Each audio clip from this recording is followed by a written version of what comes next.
कधी मुस्लिम बांधवांना ईदला मशिदीबाहेर माझा झगाग असं गाणं लावून दारू पिऊन नाचताना बघितलंय का?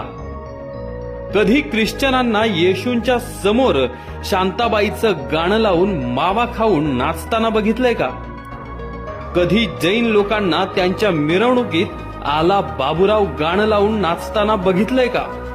हे सगळे समाज आपापल्या देवांचा मान सन्मान इमाने इतबार ठेवतात, कारण त्यांना त्यांचा धर्म, त्यांची संस्कृती टिकवायची आहे.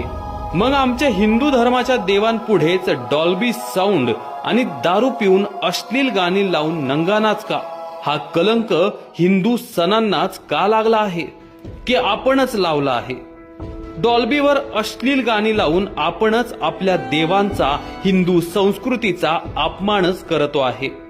आपले सण हे उत्साहात आणि मोठ्या प्रमाणातच साजरे झाले पाहिजे, पण पारंपरिक वाद्यांचा दणदणाट, ढोल ताशांचा गजर, सनईचे सूर, पारंपरिक पोशाखांचा रुबाब आणि फेट्यांची शान आपल्या प्रत्येक हिंदूच्या सणात दिसलीच पाहिजे, तरच आपली हिंदू संस्कृती टिकेल.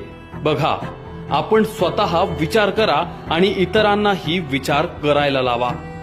पप्पी दे पारूला, आवाज वाढव डीजे तुझ्या आईची, चिमणी उडाली भुर्र, पोरी जरा जपून दांडा धर, झिंग झिंग झिंगाट, शांताबाई शांताबाई अशी गाणी कधी मशिदींच्या भोंग्यावर, ख्रिस्ती, जैन, बौद्ध, सीख, पारशी यांच्या धार्मिक स्थानांवर अथवा उत्सवांमध्ये वाजवलेली ऐकली आहेत का कधी? तेही सिनेमे बघतात ना, पण स्वतःच्या धार्मिक कार्यक्रमात, मिरवणुकीत असली फालतुगिरी ते करत नाहीत. आता गोकुळ अष्टमी, गौरी गणपती, नवरात्र या सणांना मिरवणुकीत वरील गाणी वाजवून आपल्या संस्कृतीचा अपमान करू देऊ नका. आणि असली फालतुगिरी तुमच्या समोर करत असेल तर करून देऊ नका, त्यांना तात्काळ विरोध करा. आपण गणपतीची वर्गणी मागणाऱ्या सर्वांना आवर्जून हे सांगू की या वेळपासून गणेश मंडळाच्या मंडपातून लाऊडस्पीकरच्या वर कोणतीही चित्रपट गाणी वाजवायची नाहीत. फक्त धार्मिक श्लोक, मंत्रपठण, देश अभिमान जागृत करणारी गाणी यासारखेच प्रसारित करा, तरच वर्गणी देऊ. आणि तरी तिथे जर सिनेमातली घाणेरडी गाणी लागली तर त्याचा आपण विरोध करू. आपण गणेश विसर्जन मिरवणुकीत पण सर्वच मंडळाने हा नियम पाळला पाहिजे. मराठी गाणी सुद्धा चालतील, परंतु कशी?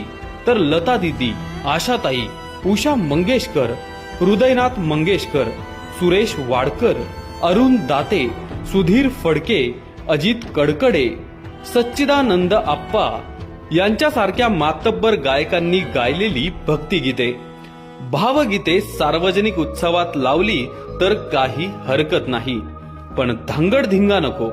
हे आवर्जून आपण सर्वांनी आपल्या सुद्धा मनावर आपणच बिंबवलं पाहिजे. बघा,